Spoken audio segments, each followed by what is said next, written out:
हाय दोस्तों, नमस्ते। मैं हूं युवराज सर। एक बार फिर से आपका यूट्यूब चैनल यूरोम एकेडमी में हार्दिक स्वागत है। दोस्तों, आज की वीडियो में हम एक नए टॉपिक के साथ आपके समक्ष प्रस्तुत हैं।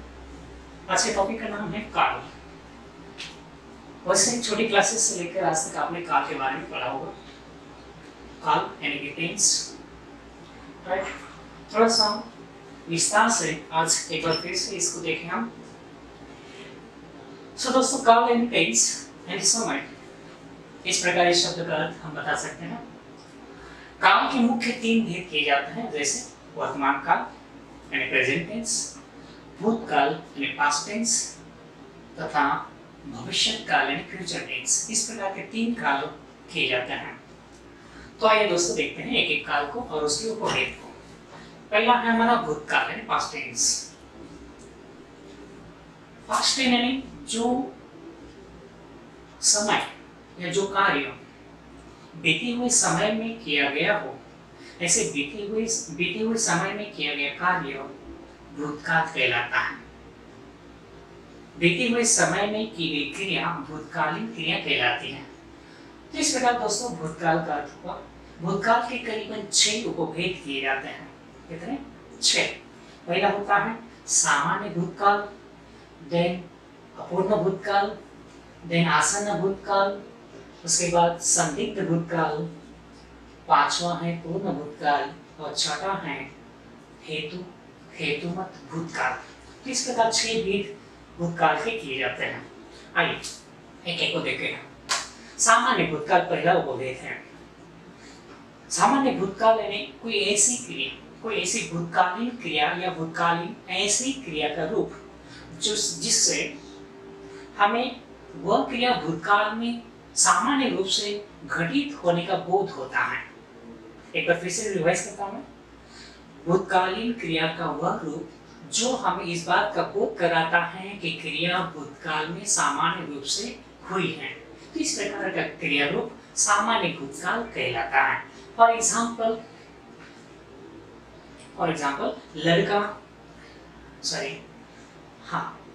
मोहन बाजार गया, सीता ने किताब पढ़ी। तो इस प्रकार इन दोनों उदाहरणों से हमें क्या पता चलता है? गया, पढ़ी, ये 2 क्रिया रूप जो ऐसे हैं जो भूतकाल में वो क्रिया घटित होने की सीधी सादी जानकारी, सामान्य सी जानकारी बताते हैं। इसलिए ऐसे क्रिया रूपों को सामान्य भूतकाल कहा जाता है। ठीक है दोस्तों। दूसरा है अपूर्ण भूतकाल। शब्द से स्पष्ट है कोई ऐसी क्रिया का रूप जो बीते हुए समय में अर्थात भूतकाल में चालू हो, अधूरी हो, अपूर्ण हो, ऐसी अपूर्ण क्रिया का भूतकालीन रूप अपूर्ण भूतकाल कहलाता है। फॉर एग्जाम्पल, राम किताब पढ़ रहा था, मैं साइकिल चला रहा था। तो इस प्रकार के उदाहरण जो बीते हुए समय में क्रिया के चालू या जारी रहने के बारे में बोध कराते हैं। ऐसे क्रिया रूपों को अपूर्ण भूतकाल के वाक्य हम कह सकते हैं। ठीक है दोस्तों। नंबर 3, तीसरा उपभेद है आसन्न भूतकाल। आसन्न शब्द का अर्थ होता है निकट, पास। तो इस पूरे शब्द का अर्थ ये हुआ आसन्न भूतकाल का कि वह क्रिया का रूप जो भूतकाल में, क्रिया का वह रूप जो हमें ये बताता है कि क्रिया भूतकाल में शुरू होकर अभी इनके वर्तमान में अभी पूर्ण हुई है। यानी शुरू हुई भूतकाल में और पूर्ण हुई वर्तमान में। ऐसे क्रिया रूपों को आसन्न भूतकाल कहा जाता है। कुछ विद्वान इसे पूर्ण वर्तमान काल भी कहते हैं। जो भी है, हम तो आसन्न भूतकाल ही कहेंगे। इसके उदाहरण हम यहाँ कुछ उदाहरण दिए हैं, इनमें से हम देख सकते हैं। जैसे वर्षा हुई होगी, राइट। हम देख रहे हैं आसन्न भूतकाल। इसके उदाहरण हम देख सकते हैं। जैसे परिणीता बाजार गई है, राम ने पत्र लिखा है। ये दोनों उदाहरण ऐसे हैं जो इन दोनों उदाहरणों के अंतिम क्रिया रूप जो हैं, गई है, लिखा है, ये दोनों क्रिया रूप हमें ये बताते हैं कि क्रिया भूतकाल में शुरू जरूर हुई है, परंतु ये अभी निकट समय में पूर्ण हुई है। तो ऐसे क्रिया रूपों को हम आसन्न भूतकालीन वाक्य या आसन्न भूतकाल कह सकते हैं। ठीक है दोस्तों। नंबर 4, संदिग्ध भूतकाल। शब्द से जाहिर है कोई ऐसी क्रिया का रूप जो भूतकाल में घटित होने में संदेह प्रकट किया गया हो। कोई ऐसी क्रिया का रूप जो भूतकाल में उसके पूरा होने में संदेह प्रकट किया गया हो, ऐसी क्रिया का रूप संदिग्ध भूतकाल कहलाता है। अब इनमें से चॉइस करें कि वो कौन से उदाहरण संदिग्ध भूतकाल में हो सकते हैं। आइए देखें। हाँ, वर्षा हुई होगी, अर्थात यहाँ डेफिनेट हमें पता नहीं चलता, यह संदेह हो रहा है कि भूतकाल में वर्षा हुई थी या हुई ही होगी। इस प्रकार के डेफिनेट इंफॉर्मेशन हमें नहीं मिलती जिस सामान्य सी जानकारी है उसके होने में संदेह प्रकट होने का भाव यहाँ पर प्रतीत होता है। ठीक इसी प्रकार रेखा ने पाठ पढ़ा होगा, तो यहाँ हुई होगी और पढ़ा होगा, इन दोनों वाक्यों की क्रिया रूपों से हमें भूतकाल में वह क्रियाएं पूरा होने में संदेह का भाव प्रतीत होता है या प्रकट होता है, इसलिए ऐसी क्रियाएं संदिग्ध भूतकाल कहलाती हैं। ठीक है दोस्तों। अगला है पूर्ण भूतकाल। शब्द से जाहिर है, नाम से जाहिर है कि ऐसी भूतकालीन क्रियाओं के रूप जो वह क्रिया भूतकाल में पूरी तरह से होने का बोध कराती हैं। राइट।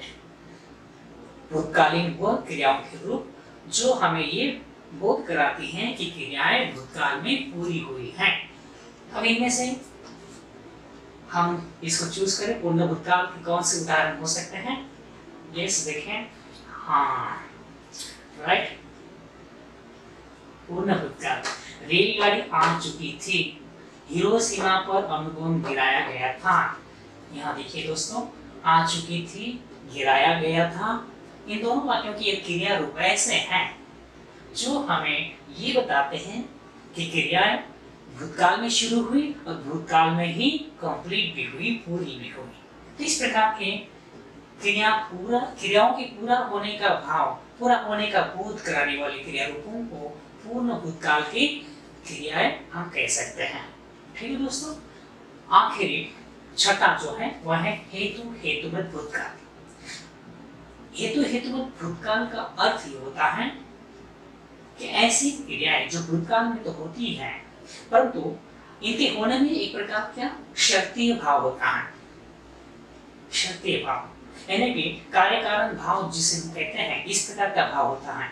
एक क्रिया दूसरी क्रिया पर डिपेंडेबल रहती है, निर्भर रहती है। ऐसी क्रिया या ऐसी क्रिया का रूप जो भूतकाल में पूरा होने के लिए किसी और क्रिया पर निर्भर हो, ऐसी क्रिया रूपों को हेतु हेतुवत भूतकालीन क्रिया रूप कह सकते हैं। अब देखिए इसमें से कौन से उदाहरण हो सकते हैं हेतु हेतुमत भूतकाल के, एक दूसरे पर डिपेंडेबल, एक दूसरे पर निर्भर। आइए देखें। ये पहला ही है, जैसे यदि वर्षा होती तो खेती न सूखती। तो इस प्रकार अगर वर्षा होती तो खेती सूख न गई होती या सूखी नहीं होती। आज जो दिख रही है यानी कि एक क्रिया दूसरे पर डिपेंड है। वर्षा हुई होती तो आज खेती हरी भरी होती, वर्षा नहीं हुई इसलिए खेती सूख गई है। तो इस प्रकार दोनों क्रियाओं में कार्य कारण का भाव, अगर ये होता तो वह नहीं होता, ये होता तो वह होता, इस प्रकार का कार्य कारण भाव इनमें ज्यादातर दिखाई देता है। जैसे दूसरे उदाहरण हम देख सकते हैं, अगर राम आता तो शाम निकल गया होता। तो इस प्रकार दोस्तों हम यहाँ से 6 उपभेद भूतकाल के देख चुके हैं। एक बार फिर से इन उदाहरणों को इनके भेदों के साथ हम मैच करके देखें। यदि वर्षा हुई होती तो खेती न सूखती, ये हो गया हेतु हेतुमत भूतकाल का, है ना, एक दूसरे पर डिपेंडेबल का भाव है दोनों क्रियाओं में, इसलिए। अगला है वर्षा हुई लड़के आए। यहाँ पर सामान्य क्रिया होने का सामान्य बोध हो रहा है, इसलिए दोनों वाक्य जो है सामान्य भूतकाल के हैं। राइट। भूतकाल के तो हैं परंतु वे पूरे हुए या अधूरे हुए इस प्रकार का कोई बोध नहीं होता, एक सामान्य सी जानकारी मिलती है, इसलिए दोनों वाक्य या दोनों क्रिया रूप जो है सामान्य भूतकाल के हैं। मतलब प्रणीता बाजार गई है, राम ने पत्र लिखा है।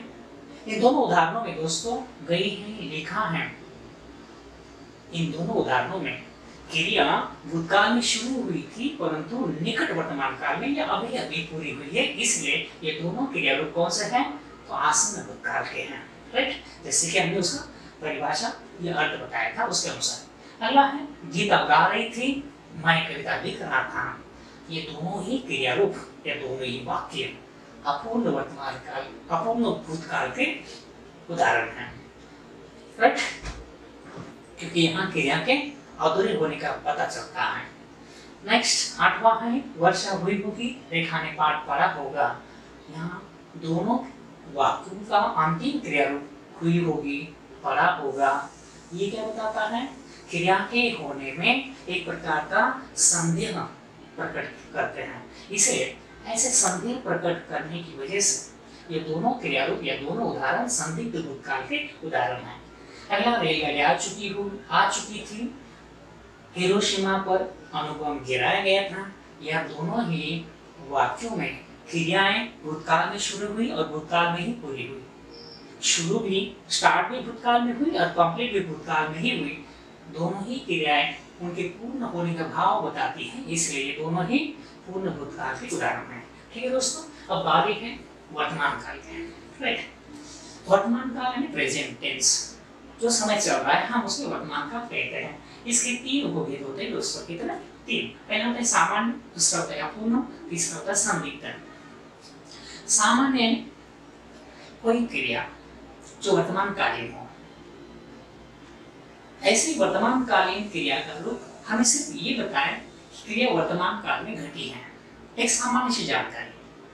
परंतु हमें ये न बताएं कि वह क्रिया वर्तमान काल में अधूरी थी या पूरी हुई थी।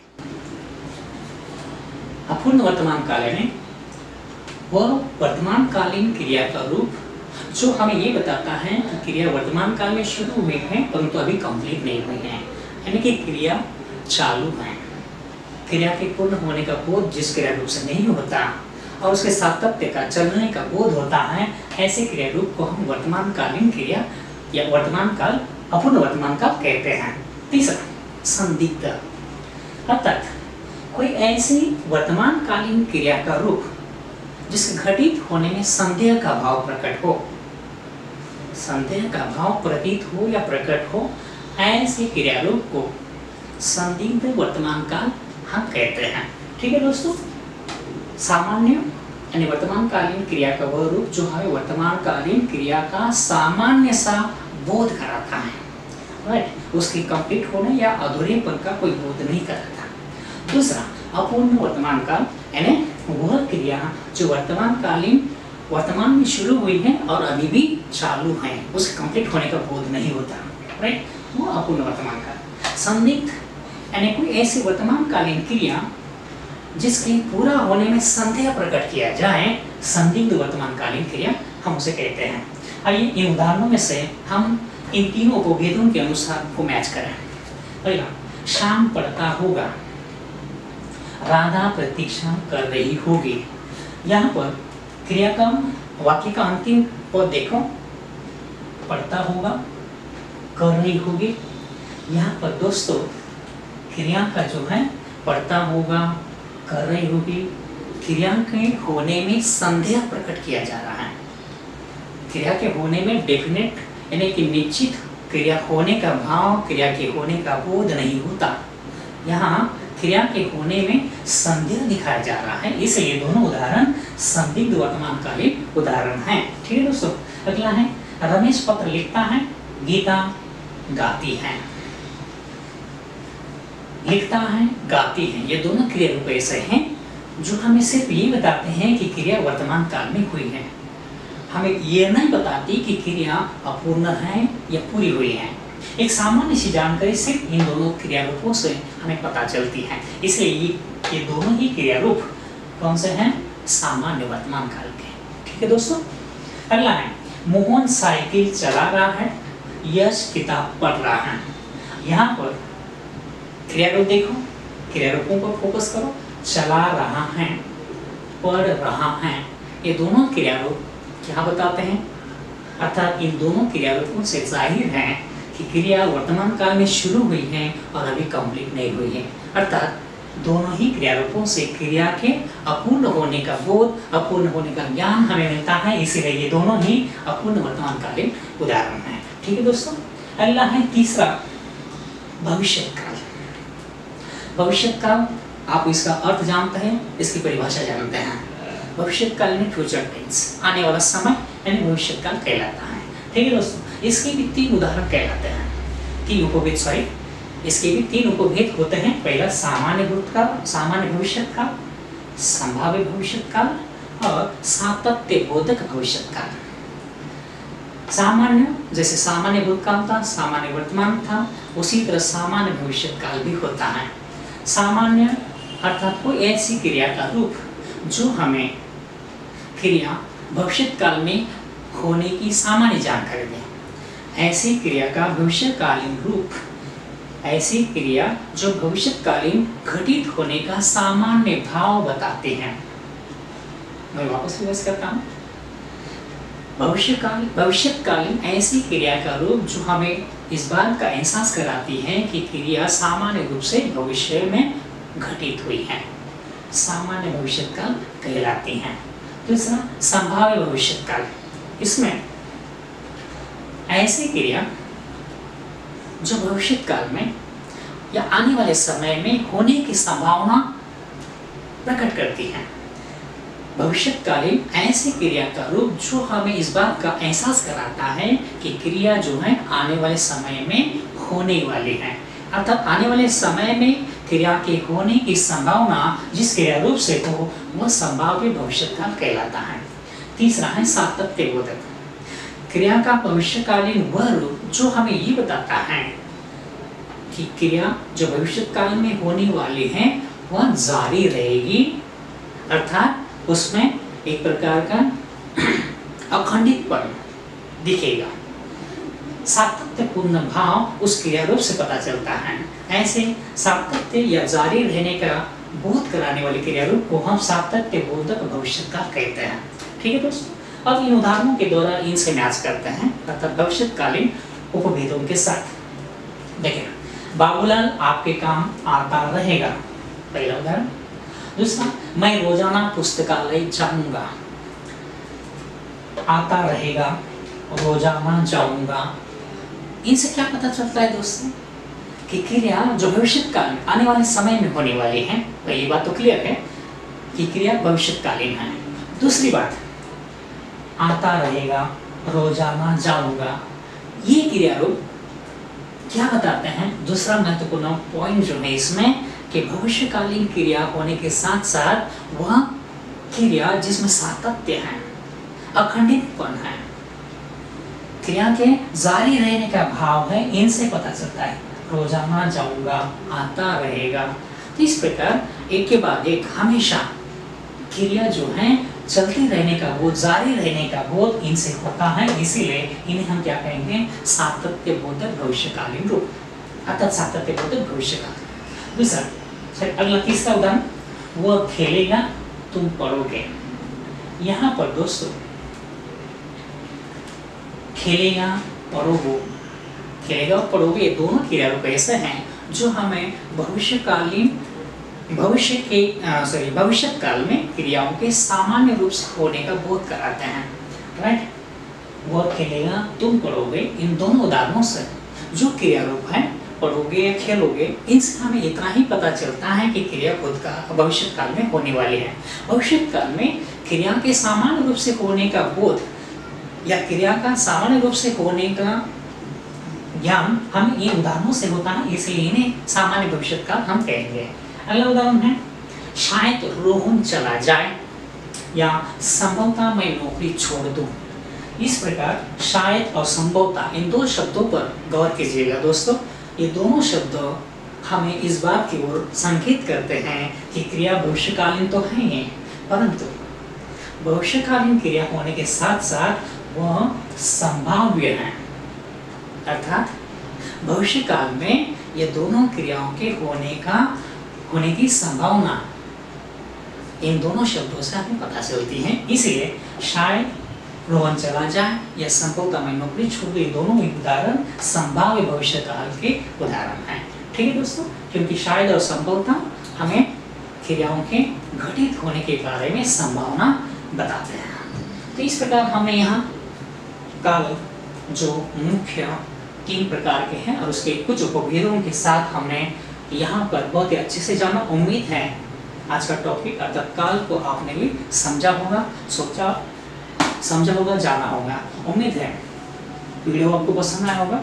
तो दोस्तों मेरी आपसे गुजारिश है कि वीडियो को लाइक करें, शेयर करें और उसके अच्छे या बुराई के बारे में जो भी आपके अंदर भाव आते हैं तो प्लीज़ कमेंट्स करना न भूलें और सब्सक्राइब करें, बेल आइकॉन का बटन ज़रूर दबाएं। ठीक है दोस्तों, ताकि हमारे नए नए वीडियो जैसे बनते हैं यूट्यूब पर अपलोड होते हैं आपको सूचना मिल जाए। ठीक है दोस्तों, तो आज हम यही रुकते हैं।